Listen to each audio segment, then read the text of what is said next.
خان صاحب ته نانۍ ته ډوډۍ ولې نه ورکوې ولې نو ورکړه نانۍ ته ډوډۍ ورکړه نانۍ کړی ته خورې خان صاحب ته نه شرمېږې کړی ته چابک چابک یې خورې ته نشې خوړی خان صاحب خان صاحب چیشتی نانۍ کوچنۍ ده ته نه یې کوچنۍ ولې ته خو هم چنۍ یې ته وګوره دونه چنۍ یې نانۍ خو هم چنۍ ده تا چنۍ خور ده چې نه ورکوې نه ورکوې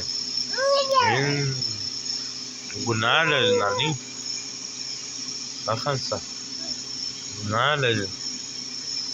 چې کډه خورې نانۍ ته یې نه ورکوې ورځې کله ته کوچنۍ یې که نانۍ نانۍ کوچنۍ ده ما ته ډوډۍ راکوې څه کړه خورې که ما ته راکوې ډوډۍ ما ته راکوې یو غاښ هم ورسره راکړه ښه دی ښه دی ته اوس چیش خورې دا چیش دی دا چیش دی خان صاحب د دې نوم چیش دی خان صاحب دال دی که ته نه پوهېږې